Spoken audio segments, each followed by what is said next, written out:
Buenas tardes, alumnos y alumnas. Comenzamos hoy nuestra tercera clase de contenidos de la unidad número 2, que está enfocada en la argumentación.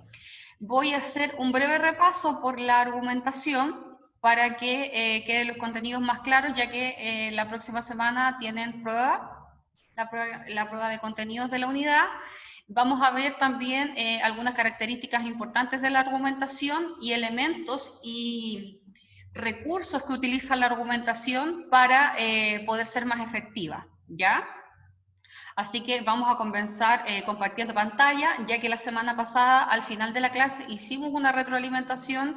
Yo les pregunté los contenidos y ustedes tenían más o menos claras las ideas y los conceptos más básicos, ¿ya? Así que vamos a hacer un repaso rapidito por lo antiguo y comenzamos con lo nuevo. Acá. Comenzamos. Ya. ¿Se ve la pantalla, niños? Sí. Ya, perfecto. El listo, lo vamos a aceptar y comenzamos. Ya. Estamos, ¿cierto?, en nuestra clase número 3, Lengua y Literatura. Nuestra unidad se llama Ciudadanía de Trabajo, correspondiente, ¿cierto?, a la argumentación, en este caso el contenido central. ¿Qué vamos a hacer hoy día? Vamos a recordar los discursos el discurso argumentativo, o los textos argumentativos, ¿cierto?, y los modos de razonamiento que revisamos la clase pasada, los vamos a recordar rápidamente. Vamos a conocer los elementos básicos de la argumentación, las características más importantes. Vamos a reconocer las falacias argumentativas, ¿ya?, que van de la mano con los recursos que estuvimos viendo, con los modos de razonamiento de la semana pasada. Vamos a revisar algo que es sumamente importante y novedoso, que son las figuras literarias, pero en la argumentación, ¿ya? Nosotros siempre pensamos que las figuras literarias aparecían, ¿cierto?, en la poesía nada más. Hoy día nos vamos a llevar una sorpresa de que no solo aparecen en la poesía, sino que también aparecen en la argumentación y se pueden utilizar como grandes recursos de argumentación al momento de lograr los objetivos que son, ¿cierto?, que persuadir o convencer a la otra persona de mi punto de vista. Y también vamos a ver los recursos léxicos valorativos. ¿Qué son los recursos léxicos valorativos? Son tipos de palabras que podemos utilizar nosotros para darle más importancia a nuestras ideas, a nuestra tesis y a nuestros argumentos, ¿ya? Así que comenzamos. Bueno, vamos a empezar diciendo y rápidamente definiendo qué es la argumentación. Sabemos que la argumentación es un tipo de discurso o un tipo de texto, ¿cierto?, ya sea escrito o de forma oral, que tiene como finalidad defender una idea o una opinión, en donde yo doy razones, ¿cierto?, y a estas razones le llamamos argumentos para defender mi punto de vista. Puedo dar distintos tipos de argumentos variados dependiendo de mi propósito, pero siempre debo estar informado para poder opinar, ¿cierto?, con respecto a mi punto de vista, a mi tema y a mi tesis. Predomina acá la función apelativa del lenguaje, ya que esto tiene un carácter persuasivo, es decir, quiere influir en el receptor en este caso. Continúo. Bueno, la argumentación sabemos que tiene etapas y tiene estructura interna. Las etapas corresponden, ¿cierto?, a la introducción, el desarrollo y la conclusión. Introducción se presenta, ¿cierto?, la tesis y los argumentos. Desarrollo se entregan los argumentos, los más claves, los más profundos.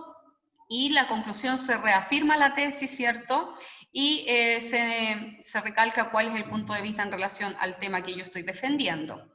Y la estructura interna, ¿cierto?, que corresponde a la tesis, a la base, a la garantía y al respaldo, ¿cierto?, revisados en la clase anterior, en lo cual lo definimos y dimos ejemplos. Acá aparece, ¿cierto?, la definición nuevamente de cada una de estas partes, la cual no repetiré, solo mencionaré que la estructura interna de la argumentación tiene 4 partes, ¿cierto? La tesis, la base, la garantía y el respaldo, ¿cierto?, que son como la estructura básica que yo debo seguir para poder hacer o entregar un buen argumento. Acá aparece un ejemplo, ¿cierto? que en el fondo indica cuál es la estructura de la argumentación, la estructura interna, en donde yo debo comenzar dando mi punto de vista, entregando argumentos que lo respalden y por último entregando un respaldo, ¿cierto?, que corresponde a un dato importante que yo puedo entregar para respaldar, ya sea un dato científico o corroborado, para respaldar mi punto de vista. Bien, hasta el momento, ¿dudas? ¿Vamos entendiendo? ¿Se recuerda la materia? ¿Algo que decir? Profe. Sí. ¿Ah? Sí, profe, sí se acuerda. Ya, perfecto. Estamos ok entonces. Seguimos. Materia nueva que se agregó la clase pasada de contenido fue la que aparece acá, que eran el discurso argumentativo y los modos de razonamiento. Como yo les comentaba, los textos argumentativos, el discurso argumentativo, tenía un carácter dialógico, ¿cierto? ¿Por qué era un carácter dialógico? Porque lo que buscaba era realizar un diálogo, ¿cierto?, entre el emisor, que era quien emitía el discurso, ¿cierto?, y el receptor, que podía o no estar presente, ¿cierto?, pero que en el fondo era esta quien se buscaba persuadir, ¿cierto?, o convencer de una opinión o de una idea. Y dijimos, ¿cierto?, que la columna de opinión era un tipo de texto argumentativo breve, que en este caso era también un texto periodístico y se hablaba, ¿cierto?, de un tema, como por ejemplo un tema de interés social, ¿ya? Y también mencionamos que existían otros discursos argumentativos o textos argumentativos como el debate, el coloquio, ¿cierto?, que es una conversación más informal, paneles de discusión, en fin, ¿cierto? Bueno, en relación a los argumentos, sabemos que los argumentos son los razonamientos que yo doy, es decir, las razones que yo entrego para poder defender o convencer a alguien sobre la veracidad de mi punto de vista o la validez de esta, es decir, si mi punto de vista es verdad o no, ¿sí? O sea, en el fondo respaldarlo y decir, estas son mis razones por las cuales yo creo esto. En este caso tengo yo la tesis, ¿cierto?, que es mi opinión y mi punto de vista, y como les digo yo y les he repetido a lo largo de toda la unidad, es que es sumamente importante que el tema al cual yo me estoy refiriendo sea un tema polémico, ¿ya? Esto va a aparecer en la prueba, se va a preguntar, así que por favor no lo olviden.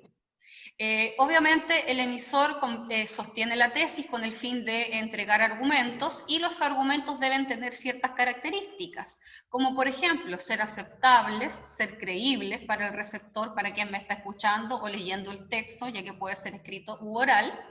También deben ser relevantes en relación al tema que opina. Es sumamente importante al momento de que yo hago una investigación sobre un tema y quiero defender ese tema o mi punto de vista, estudiar, repasar los conceptos más importantes, ¿cierto?, para poder tener experiencia e información sobre este tema. Y por último, debe ser suficiente para demostrar que lo que se afirma en el fondo es cierto, ¿ya?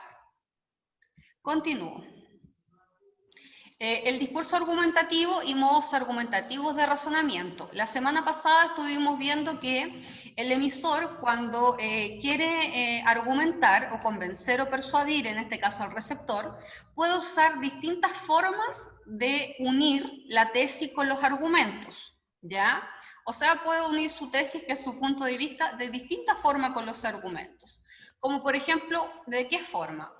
Forma de generalización, razonamiento por causa, razonamiento por signo, criterio de autoridad o razonamiento por analogía, ¿ya? En este caso, cada una de ellas, vuelvo a repetir, es la forma en que une la tesis con los argumentos. Y revisamos la semana pasada las formas que existían, ¿ya? Y yo les di algunos ejemplos, ¿cierto?, de esto, en donde aparecían ciertos ejemplos que eran más simples y más claros para que ustedes pudieran comprenderlo.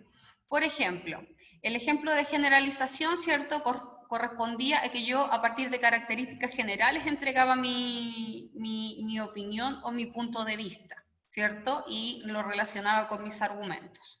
Hablaba de una característica en general. Vamos a recordar los ejemplos que los tengo por aquí, para no olvidarlos.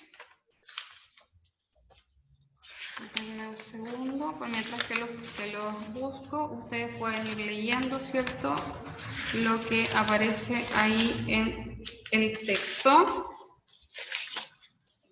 Creo que están en la última hoja que busqué.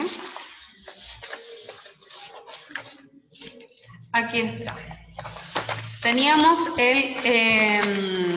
la causa por generalización, ¿cierto? Y acá en este caso decíamos que tenía que ver con establecer, ¿cierto?, una tesis a partir de un caso general. Como por ejemplo, ¿cierto?, toda persona que haya cometido un crimen debe estar en la cárcel. Ahí estoy generalizando.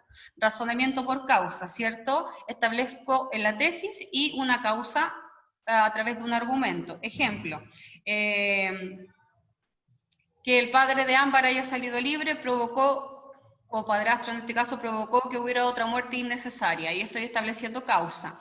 Por signo, razonamiento por signos. Es decir, a una palabra le doy una cualidad. Identifico esa palabra, por ejemplo, la solidaridad, es una palabra signo, por ejemplo. Entonces puedo decir que una persona que mata está mentalmente perturbado. O sea, ahí la palabra sería que identifica como a esta persona sería la mentalmente perturbada. También tengo el criterio de autoridad que, como yo le explicaba a Tomás la semana pasada, corresponde a que yo establezco, ¿cierto?, a una persona que sabe acerca del tema y agrego un argumento basado en esa información. Ya, por ejemplo, la ONU confirma que cada día hay más contagiados de COVID, por lo tanto debemos quedarnos en casa. Y el razonamiento por analogía, ¿cierto?, que correspondía a una comparación. ¿Qué es una analogía? Una comparación, en donde yo hablaba, ¿cierto?, de, por ejemplo, de dos elementos y podía establecer un argumento a partir de dos elementos. Por ejemplo, tanto en Chile como en Argentina han aumentado los casos de coronavirus, por lo tanto debemos quedarnos en casa. ¿Cuál es mi tesis ahí? Debemos todos quedarnos en casa. ¿Y cuál es mi analogía? Que tanto como en Chile como en Argentina han aumentado los casos de COVID. Ahí hay un ejemplo de todos los tipos Pero el de la analogía es muy parecido al de la causa, ¿verdad? de discurso argumentativo y de modos de razonamiento. Es que el razonamiento por causa, en el fondo tú das tu tesis. Ejemplo, mi tesis es que el padre de Ámbar nunca debió haber salido libre. Y ahí entrego la causa, ya que esto provocó que otra víctima inocente muriera en manos de este asesino. Ahí estoy estableciendo la causa. ¿Se entiende, Tomás? Sí, pero Ya. la causa, o sea, también una causa o algo que de verdad pasó de que aumentó las cosas en Argentina, po. O sea, no sé si es una suposición que usted dio, pero si fuera una No, suposición, no, usted lo está presentando como... algo que yo inventé.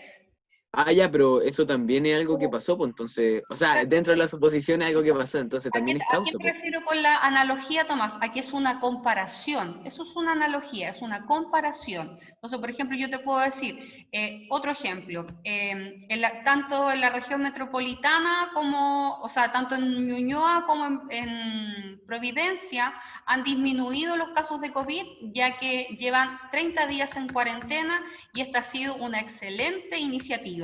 O sea, mi tesis es que ha sido una excelente iniciativa. ¿Y cuál es la comparación? La comparación entre Providencia y Ñuñoa. ¿Se entiende o no?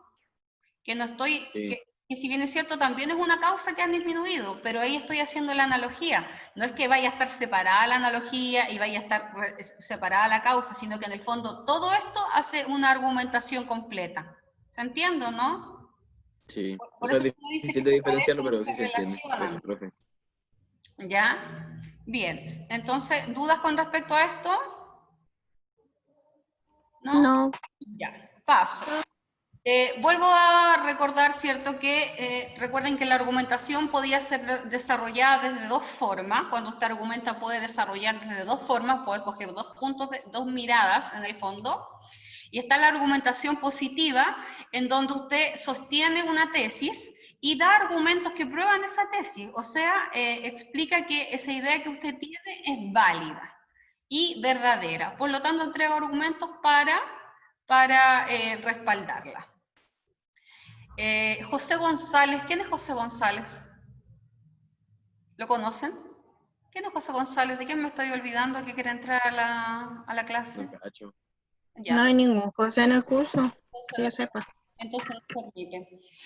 Ya, entonces esa era la argumentación positiva. Tengo una tesis y entrego argumentos para respaldarla, ¿cierto? Porque estoy segura de que es correcta. En cambio, en la argumentación negativa hago lo contrario. Consiste en demostrar por qué una tesis no es válida o verdadera, y refutar los argumentos que tienen. O sea, en el fondo es contradecir esta tesis. Por ejemplo, si yo tuviera que hacer un debate, quizás pudiera ocupar este tipo de argumentación, ya que voy a rebatir y voy a, en el fondo, a querer contradecir la otra tesis que tiene el grupo contrario, por decirlo de alguna forma. ¿Ya? Bien, la semana pasada hablamos de la columna de opinión como un texto argumentativo. Ustedes tenían que escribir una mini columna de opinión, ¿cierto?, en donde hablaran de distintos temas. Me llegaron de distintos temas. Me llegaron columnas de opinión sobre la AFP, me llegaron columnas de opinión sobre el caso de Ámbar, también sobre la distribución de los recursos en Chile. En fin, estuve leyendo varias columnas de opinión detalladamente. A algunos les hice algunas correcciones por internet, a algunos les dije que era lo que estaba bien. La verdad es que quedé bastante contenta con lo que escribieron. Lo que sí me cuesta bastante, y que creo que les cuesta a ustedes también, es lograr dejar de lado la primera persona, el yo pienso, el yo opino, y escribir en tercera persona. Eso les cuesta bastante, como salirse del yo, ¿ya? El ocupar la tercera persona, el aprender a hacerlo es sumamente importante, tanto para la columna de opinión, para un ensayo también, por ejemplo, que son textos argumentativos que después ustedes van a ocupar. Recuerden que el propósito de un ensayo también va en la argumentación, más que en convencer a alguien de lo que yo pienso, ¿cierto?, en hacer reflexionar al otro sobre mi punto de vista, ¿cierto? Incluso lo puedo dejar con una pregunta abierta. En fin, volvemos a la columna de opinión, ¿cierto? Dijimos que la columna de opinión era sobre un tema también que tenía que ser controversial, que aparecía en los textos periodísticos, ¿cierto? En este caso, en los textos periodísticos de opinión, y tenía como propósito expresar un punto de vista con respecto a un tema, y se hacía cargo, ¿cierto?, el periodista en relación a esta columna de opinión. En este caso, ustedes hicieron de periodista. ¿Por qué? Porque hablaron sobre un tema y expresaron su punto de vista en relación a este. Una cosa muy importante que yo les comentaba era que tenía que intentar no ser tan informativo, sino que predominar los argumentos. Y también informar, ¿cierto? Pero para poder respaldar los argumentos. Pero de repente me pasaba que cuando leí algunas columnas de opinión que ustedes me enviaron, predominaba más la información que la opinión, siendo que es un texto de opinión, por lo tanto tiene que predominar la opinión, y la información tiene que ser solo para respaldar argumentos, ¿ya? Así como, por ejemplo, para entregar datos en relación a alguna autoridad, en fin, ¿ya? Eso es importante que lo tengan súper claro al momento de escribir cualquier texto argumentativo. ¿Qué vamos a ver hoy día? Hoy día vamos a ver las falacias argumentativas. ¿Alguien sabe lo que es una falacia? ¿Ha escuchado ese concepto antes de una falacia? Había un tipo por ahí que decía... ¿Una mentira o no?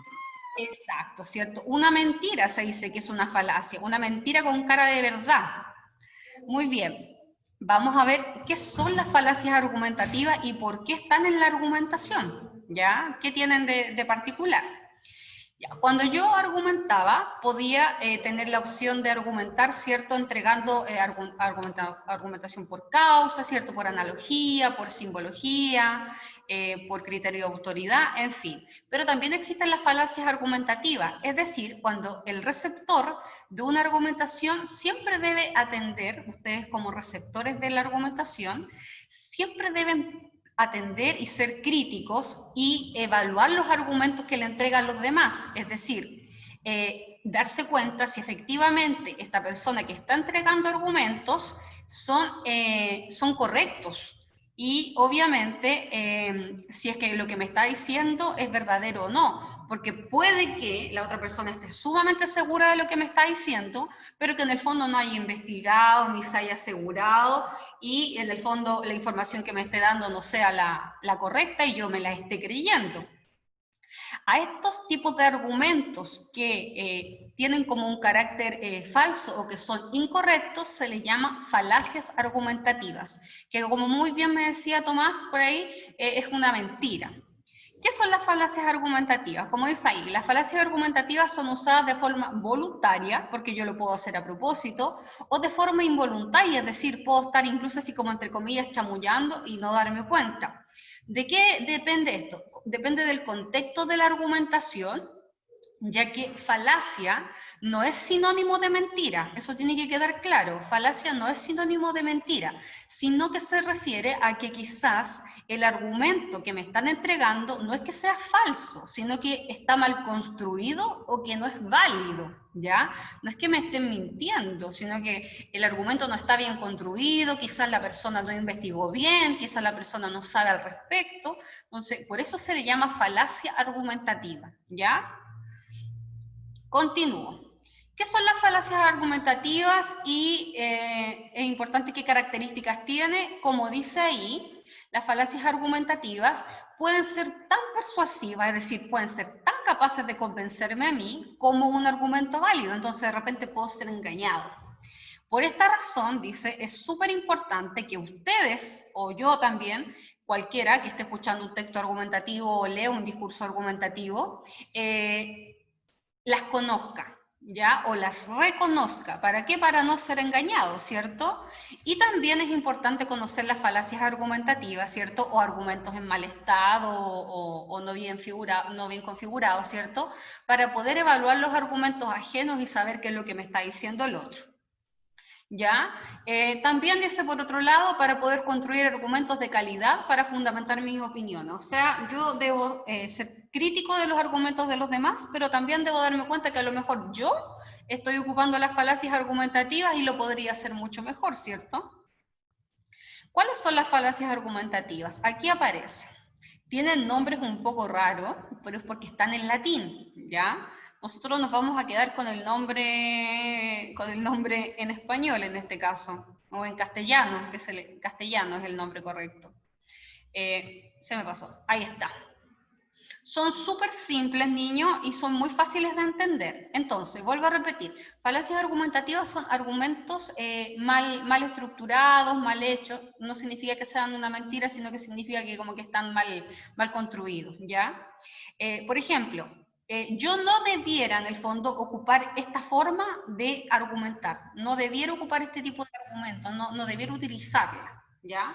Por ejemplo, está una manera en la que yo puedo ocupar el ataque personal, así se llama la primera, y es cuando yo, a partir de mis argumentos, descalifico o desacredito que dice, se descalifica o se desacredita a la persona que sostiene una postura. Es decir, en el fondo yo desmiento lo que dice la otra persona y lo desacredito en vez de argumentar al respecto. ¿Ya? Súper simple, ataque personal. En el fondo como que lo ataco, lo desmiento, digo que lo que está diciendo es mentira, en vez de yo dar un buen argumento para poder contrarrestar el otro argumento de la otra persona. ¿Ya? ¿Se entiende ese, niños? Sí, sí, Ya. Es re simple, Sí, profe. ¿cierto? En el fondo es un ataque personal, Sí. en donde yo le digo, no, tú estás diciendo mentira. Pero en vez de estar diciendo, no, tú estás diciendo mentira o tú estás en lo incorrecto, debería yo como buen argumentador entregar argumentos válidos y concretos para poder contrarrestar lo que él me acaba de decir o su tesis.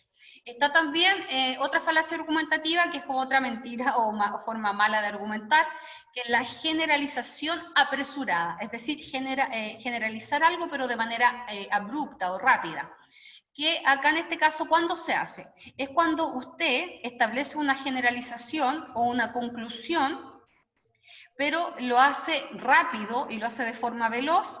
¿Y por qué? Porque no tiene como la información correcta para poder respaldar su tesis. O sea, dice aquí, se establece una generalización o conclusión con evidencia insuficiente. O sea, le falta información, entonces a partir de eso generaliza y cierra rápidamente el tema como para poder seguir con otra cosa, ya que como no maneja información de eso, lo termina abruptamente. ¿Ya? Entonces dice, es una mala construcción del argumento por generalización. O sea, en el fondo yo digo, no, todas las personas, por ejemplo, todas las personas que son pobres porque quieren, porque no les interesa trabajar y no buscan trabajo. Y ese es mi punto de vista y ahí generalizo.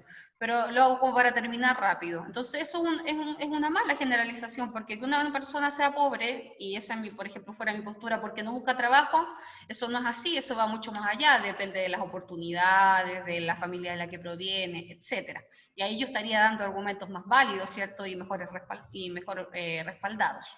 ¿Ok? ¿Se entiende a lo que me refiero con generalización apresurada? Sí. Ya. Sí, profe. Y acá aparece uno que es súper fácil y que en el fondo es como que contrarresta la forma positiva de argumentar que en la anterior, ¿por cierto? Anteriormente yo podía ocupar la técnica en que yo argumentaba y entregaba la opinión, ¿cierto? O un dato de un experto, ¿cierto?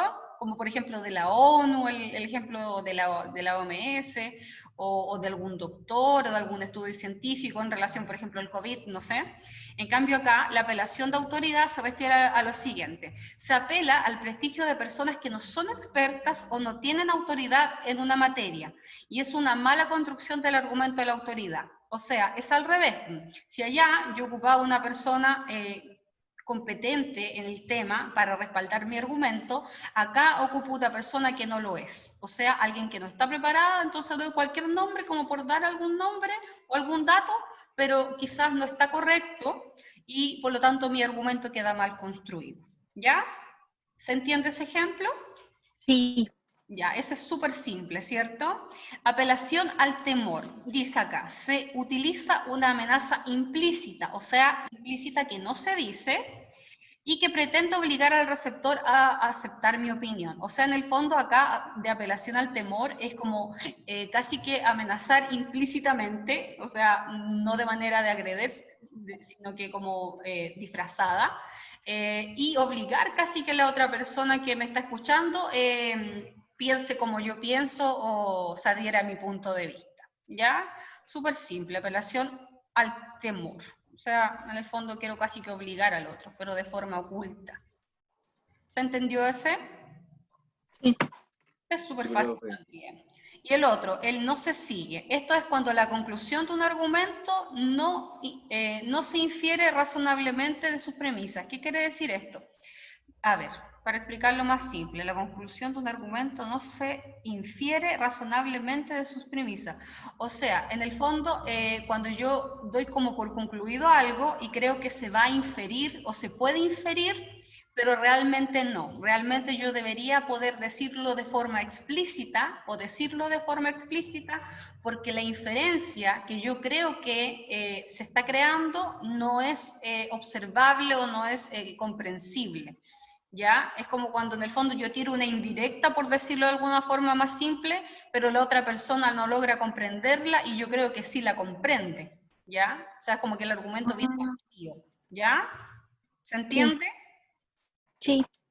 Claro, a eso se refiere, como que yo digo, ya ahí hago mi conclusión como de manera súper, yo digo ya como casi que infiriendo que la otra persona la entendió, pero fui tan poco claro que no se logró comprender, ¿ya? Estas son las falacias argumentativas, niños. O sea, formas en las cuales yo no debo argumentar, no debo utilizar esas formas para argumentar, no debo atacar a otra persona, no debo generalizar apresuradamente mis argumentos, no debo colocar a personas que no tengan autoridad para respaldar mis argumentos, tampoco debo intentar obligar a la otra persona a que se adhiera a mi punto de vista, y tampoco debo concluir rápidamente mi argumentación y pretender que la otra persona la va a entender si no hago un buen cierre. ¿Ya? Ahí estaría como explicaba los cinco tipos de falacias argumentativas. ¿Se entiende? Sí, está fácil. Sí, profe. Ya, maravilloso. Acá, niños, están las páginas complementarias del libro. En este caso, esta materia aparece en la página 150 y ahí está la página 163 y 143, que son las páginas que va a aparecer la siguiente materia. Ahora, dejo de compartir pantalla y nos vamos al siguiente PPT. Recursos retóricos. Ahí está. Aquí aparecen otras páginas, pero se las voy a mostrar después.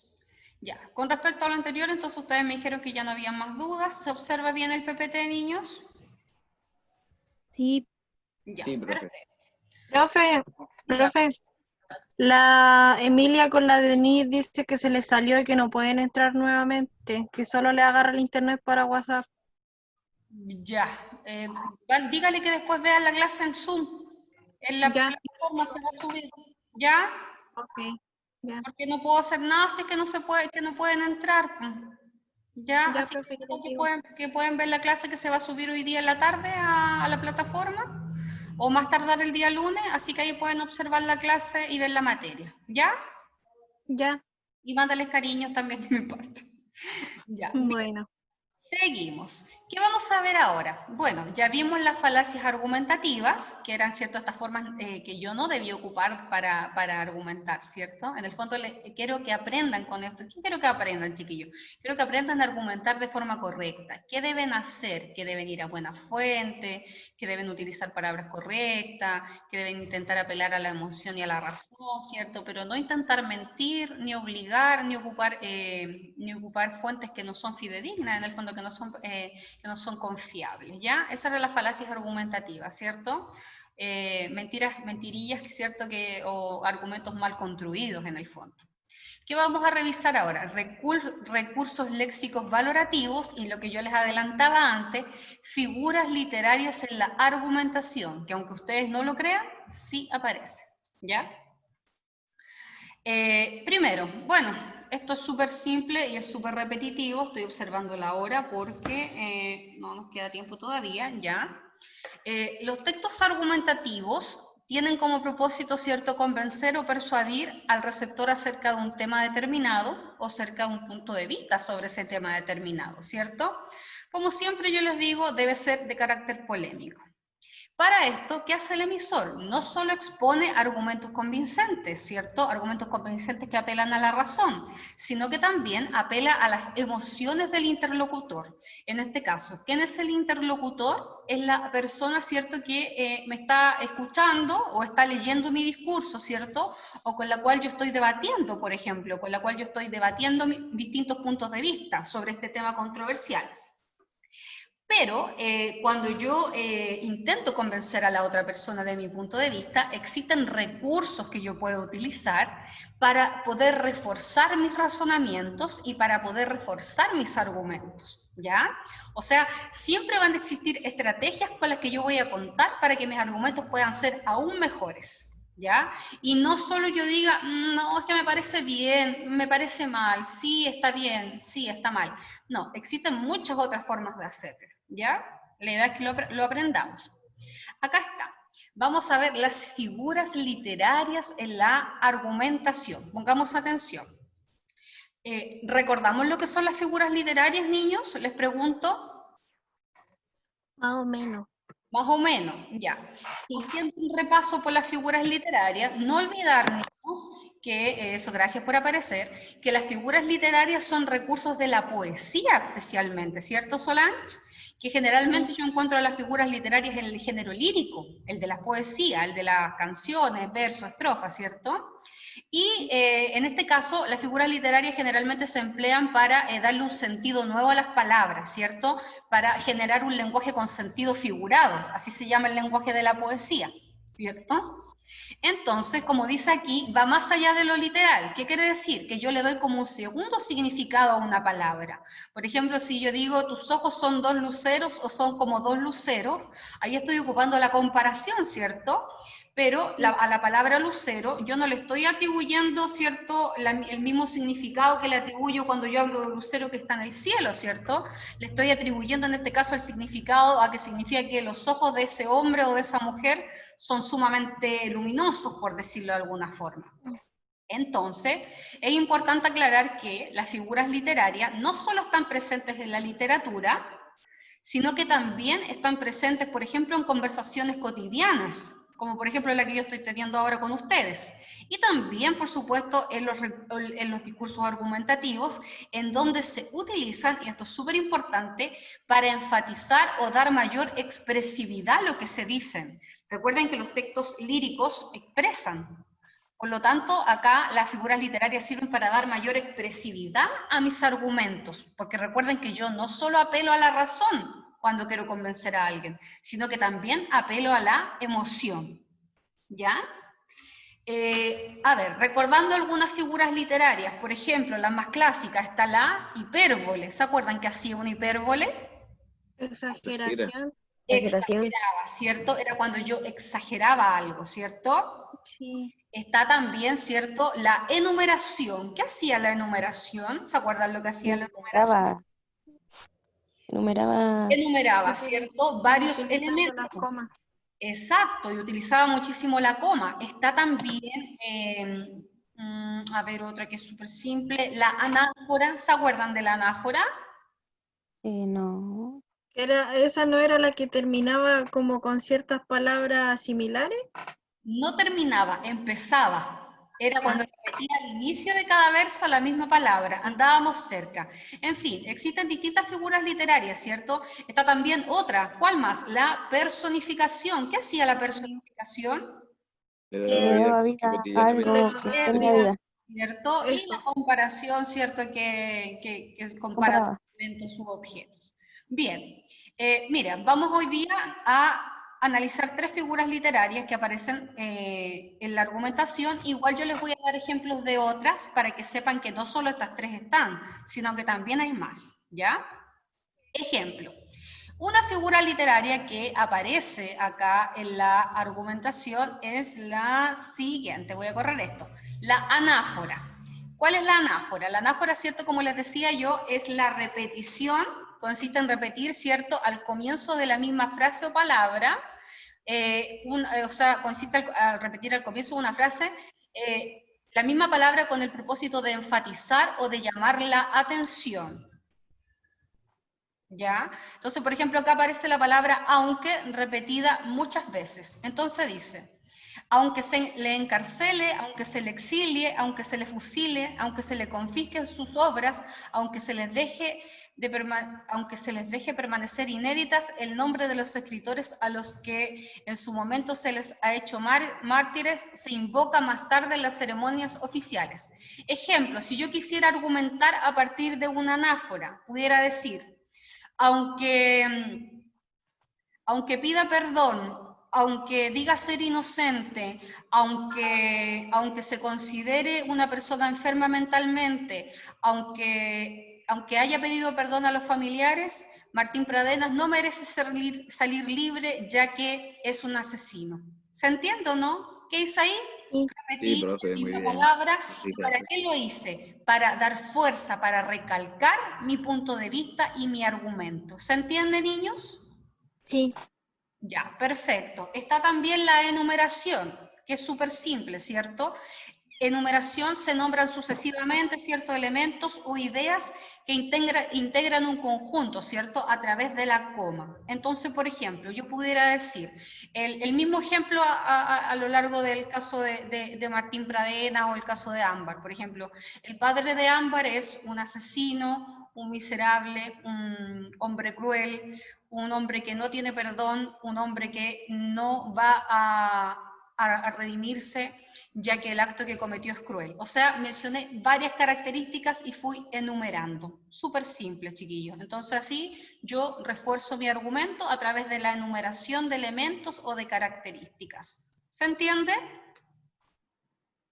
Sí. Ya, perfecto. Y esta es súper Sí, importante. profe. La hemos utilizado nosotros sin saberla, que es la interrogación retórica. ¿Ya? Dice, figura literaria, y esta no la conocemos nosotros, es nueva, cuya finalidad no es indagar, sino poner en evidencia, resaltar con cierto énfasis algo a lo que previamente se está seguro. O sea, en el fondo es como una pregunta, es una pregunta.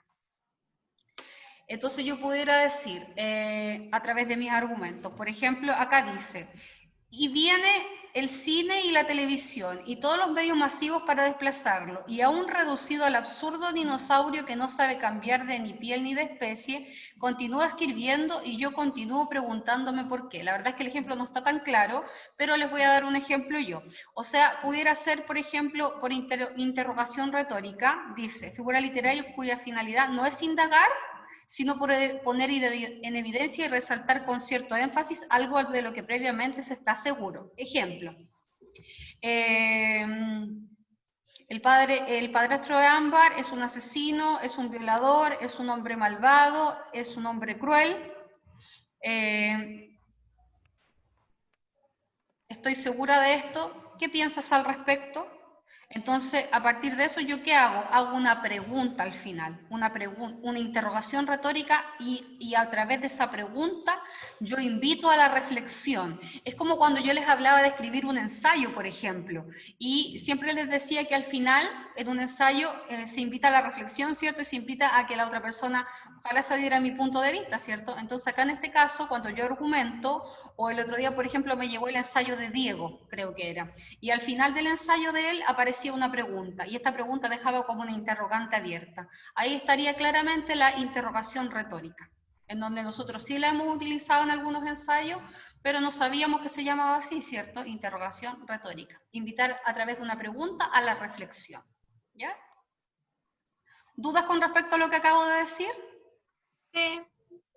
¿Sí? No. Profe, Dígame. ¿es que la interrogación retórica, la pregunta tiene que estar siempre al final? No necesariamente, no necesariamente. Ah, ya. No. Otra cosa, por ejemplo, otra figura literaria en donde yo pudiera resaltar mi punto de vista. Por ejemplo, si yo quisiera escribir un ensayo en contra del padrastro de Ámbar, podría ocupar la comparación. Por ejemplo, ese hombre se comportó como una bestia. En vez de decir, ese hombre se comportó de manera cruel, yo pudiera, para que mi argumento sonara mucho más fuerte, ese hombre se comportó como una bestia. ¿Se entiende, no? O, por ejemplo, Sí. pudiera ocupar una metáfora también. Ese hombre es un monstruo. Y ahí estaría ocupando una metáfora. ¿Me siguen lo que les quiero decir o no?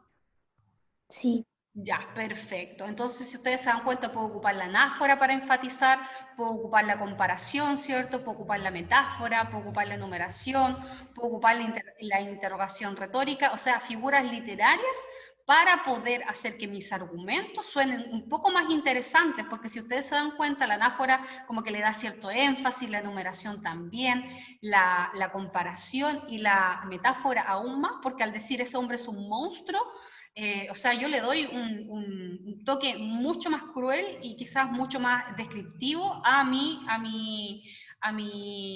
argumento. Entonces es más fuerte de escucharlo al decir, no, es un hombre malvado. No tiene mucha gracia, ¿cierto?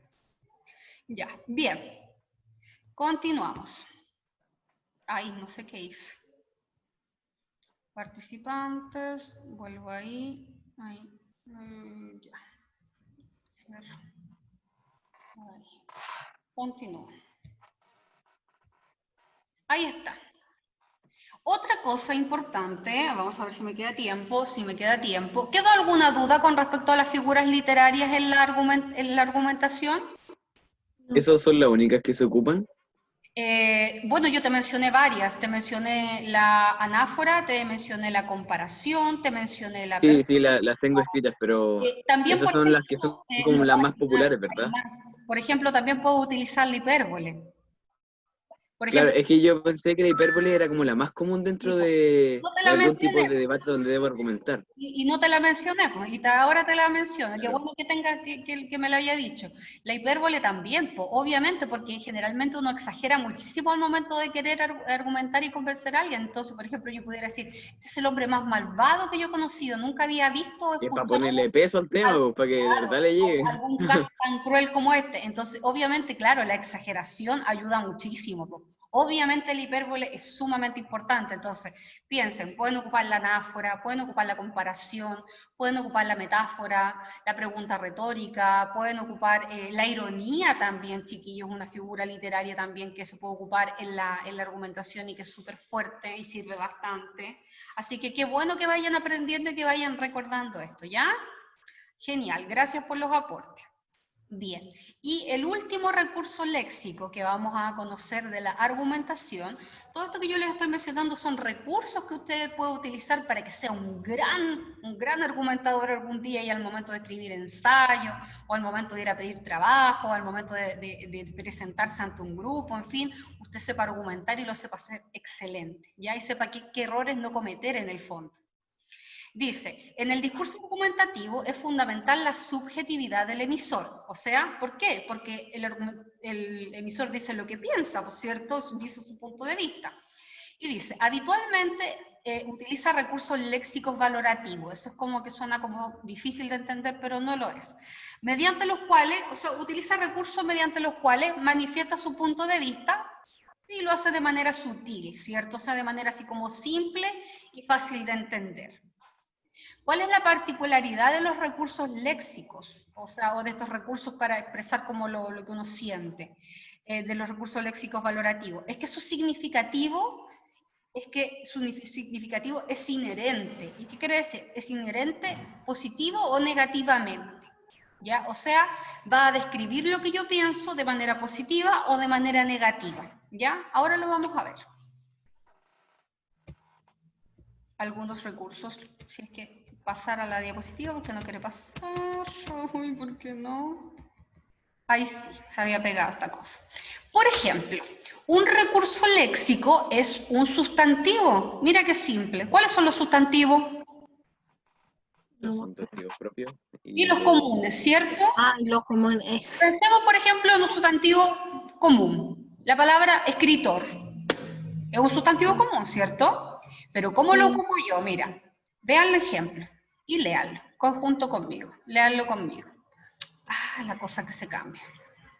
Dice, observen el ejemplo y díganme por qué el sustantivo hace la diferencia. Léanlo y coméntenmelo. Dice, el sustantivo escritor no tiene el mismo valor del sustantivo genio. Y ahí viene el ejemplo. Léanlo, la diferencia que puede generar una palabra, o sea, lo importante que es el vocabulario que yo escojo al momento de escribir un texto o de decir un texto argumentativo. ¿Se dan cuenta, chiquillos, en el ejemplo lo importante o lo mucho que puede hacer una palabra si yo la cambio? Sí, es que, o sea, se ve como más completa el otro ejemplo, el de genio. Claro, porque por ejemplo, si yo quiero convencer a alguien de que esta escritora es realmente buena, ¿cómo le digo? O sea, yo creo que tiene que ver harto con la persuasión, creo, porque, pucha, en la primera me están diciendo, María Luisa Bombal es una gran escritora, y yo, ya, pues una escritora bacán, una gran escritora, bacán por su trabajo, pero si me dicen que es un genio de la literatura latinoamericana, pucha, me están hablando de alguien importante dentro de la literatura latinoamericana, o sea, grandes rasgos, entonces cambia Claro, harto. entonces ahí tú Como te que das me llega cuenta más, ¿cachai? O sea, tiene más peso. este es un recurso léxico. ¿Qué quiere decir? Léxico tiene que ver con las palabras. Entonces acá yo, a un simple sustantivo me ayuda a que mi argumento sea mucho más, no sé, importante. ¿No? Porque si yo digo, no, mira, ¿sabes qué? Ya me voy a poner yo. La profesora Bárbara es una gran profesora. Ahora si yo digo, no, es un genio de la educación, ya la cosa cambia, ¿cierto? Entonces, obviamente son importantes, niños, las palabras que yo ocupo al momento de argumentar. Y aquí van a poder notar algunas. Por ejemplo, recursos léxicos valorativos. Son sumamente importantes los adjetivos. ¿Qué son los adjetivos? Son cualidades, ¿cierto? Esto es básico, no hay que olvidarlo. Entonces, por ejemplo, yo pudiera decir los adjetivos, yo puedo decir, no, este hombre es malvado por haber matado a Ámbar. En cambio, si yo digo, este hombre es malévolo, es horroroso, es despiadado, obviamente eso le va a dar va a ser más fuerte mi argumento. ¿Se entiende por qué los adjetivos son importantes? Sí. Simple, ¿cierto? O sea, por eso yo siempre les digo, chiquillos, intenten buscarle un adjetivo que sea como más profundo, busquen sinónimos. O sea, si yo voy a decir, el tipo es malo, o sea, como que no tiene mucha gracia, entonces yo digo, el tipo es malévolo, es perverso, o sea, horroroso, ahí va a ser mucho más fuerte mi argumento. Otra forma en la que yo también puedo marcar o ocupar recursos léxicos es el adverbio. ¿Qué son los adverbios? Los adverbios son palabras que califican a los verbos, ¿ya? Entonces, por ejemplo, acá dice tristemente, evidentemente, afortunadamente, más, menos, en fin, existen muchos adverbios de modo, de tiempo, de cantidad, pero por ejemplo, si yo quisiera ocupar un adverbio de cantidad, más es un adverbio de cantidad, entonces yo pudiera decir, él es malvado, pero si yo digo, él es el más malvado que he conocido, ahí, al ocupar ese adverbio, mi argumento va a ser más fuerte. Y como decía Tomás, ahí también estaría incluida la hipérbole, ¿cierto? Si ustedes se dan cuenta, todo esto está relacionado. ¿Por qué? Porque estoy ocupando un adverbio, porque estoy diciendo, él es el más perverso. Entonces, ahí estoy ocupando los tres. ¿Por qué? Porque si yo estoy ocupando, digo, él es el más perverso, una, estoy ocupando el adjetivo, que es perverso, otra, estoy ocupando el adverbio, es el más perverso, y otra, estoy ocupando a la misma vez la hipérbole porque estoy exagerando. ¿Se entiende? Sí. O sea, estoy ocupando los tres en decir una sola frase. Es como súper simple, que en el fondo es como ser más exagerado, como ser más profundo, ocupar palabras nuevas. Locuciones adverbiales. ¿Qué son las locuciones adverbiales? Son frases que están compuestas por una preposición, por ejemplo, que es el por, y por un adverbio. Entonces, por ejemplo, acá tengo el por fortuna, por desgracia, y por ejemplo dice por fortuna existen escritores que se hacen cargo de estos libros.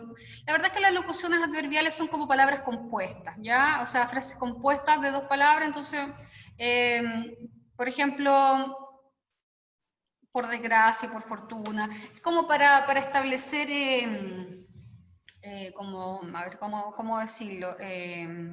Opiniones. Por desgracia, creo que para introducir una opinión, ¿ya? Súper simple. Y por último, el ejemplo que yo les había dado antes de los sustantivos. Entonces, por ejemplo, no es lo mismo que yo diga, no, ese profesor es bueno, a que yo diga, no, ese profesor es una eminencia en lo que hace. O, por ejemplo, a yo decir, todo fue agradable, a yo decir, fue un placer, ¿cierto? Es distinto. Entonces, ahí está la importancia y del don de la palabra, ¿ya? Del don de la palabra y del tener un buen vocabulario y un vocabulario amplio, ¿ya? Esto es fundamental. Yo para argumentar debo estar informado, debo tener un buen vocabulario, debo tener estas técnicas que puede que sean súper simples, pero si ustedes se dan cuenta, ocupar la metáfora, ocupar la comparación, ocupar la hipérbole, es re fácil si yo ya las conozco. Entonces, en el fondo, para poder argumentar correctamente debo ser exagerado, ¿cierto? Y recalcar bien mis puntos de vista, estar seguro de lo que pienso, en fin, varias cosas. Por ejemplo, aquí aparece algún ejemplo, esto es un ejemplo de un ensayo que se hizo. Entonces, por ejemplo, aquí si ustedes se dan cuenta, hay un adverbio más un adjetivo, y está el más angustioso. O sea, yo pudiera decir que los hechos son angustiosos, pero digo más angustiosos. Entonces ahí estoy utilizando el adverbio de cantidad en este caso. O es muy urgente o más urgente. Entonces, por ejemplo, en vez de decir es terrible o es malo, digo es desoladora o es desolador, ¿cierto? O, por ejemplo, acá en este caso está el adverbio más el adjetivo, valora algo sumamente característico, dice esto es típico, digo esto es muy típico, entonces exagero. Ahí está el ejemplo, ¿cierto?, de algunos recursos valorativos, ¿ya? Ahora, ¿qué aparece acá, niños? Algo súper importante, yo el año pasado les di una hojita a ustedes de conectores, pero acá aparecen conectores que les pueden ayudar a escribir un texto correctamente, un texto argumentativo. Si ustedes se dan cuenta, tengo un bicho ahí, tengo conectores de ordenación, consecutivos y adversativos. Súper importantes, chicos, estos conectores. Ojalá le puedan tomar una captura de pantalla, anotarlos, en fin, tenerlos claros. Los de ordenación, obviamente, organizan la información entre párrafos o al interior de estos. ¿Para qué son importantes? Para que usted pueda escribir un buen texto. Por ejemplo, a continuación, antes de, en primer lugar, en segundo lugar, finalmente, para terminar, en fin. Es súper importante tener buenos conectores para comenzar o terminar o para escribir entre párrafos, ¿cierto? Consecutivos, ¿cierto? Introducen una consecuencia o resultado. Así pues, en modo, en consecuencia, entonces, por ende, por lo tanto, por tanto, conectores que ustedes pudieran haber incluido en su columna de opinión. Y adversativo, obviamente, los adversativos son sumamente importantes al momento de escribir un texto argumentativo, ya que establecen una oposición entre ideas contrarias o diferentes, como por ejemplo, al contrario, después de todo, en cambio, no obstante, por el contrario, sin embargo, ¿cierto? En donde ustedes pueden incluir sus argumentos y poder irlos presentando, ¿ya? Así que acá tenemos conectores que ustedes pueden ir revisando para que sus textos puedan ser, ¿cierto?, cada día mejores. Piensa y responde, dice, ¿en qué situaciones comunicativas se pueden emplear los recursos revisados en clase?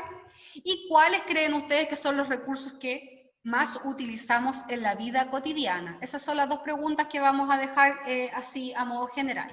Niños, les pregunto, ¿cuáles creen ustedes que son los recursos que nosotros más utilizamos en la argumentación en la vida cotidiana? De los que acabamos de decir, la figura literaria, la ironía, ¿qué utilizamos nosotros? ¿Qué creen ustedes? Por ejemplo, cuando ustedes hablan a diario, Puede ser la figura literaria, yo creo. ¿cierto? Como que a mí también me quedan bien marcadas esas, que uno como que tiende a hacer hincapié, por ejemplo, la anáfora la utilizamos muchísimo. La ¿Cuál otra? hipérbole igual. Verbal igual, constantemente, ¿cierto? De hecho, hasta cuando hablamos en la cotidianidad y decimos, hoy estoy que me muero de hambre, hasta ahí ocupo el hipérbole, ¿cierto? También aparece en la argumentación, también aparece en la vida cotidiana. Lo mismo con la comparación, uno está constantemente haciendo comparaciones, ¿cierto? Ahora, niño, ¿cuál es el resumen de esta clase? ¿Por qué será tan importante saber argumentar correctamente? A ver, ¿qué me puede decir? Para poder convencer mejor.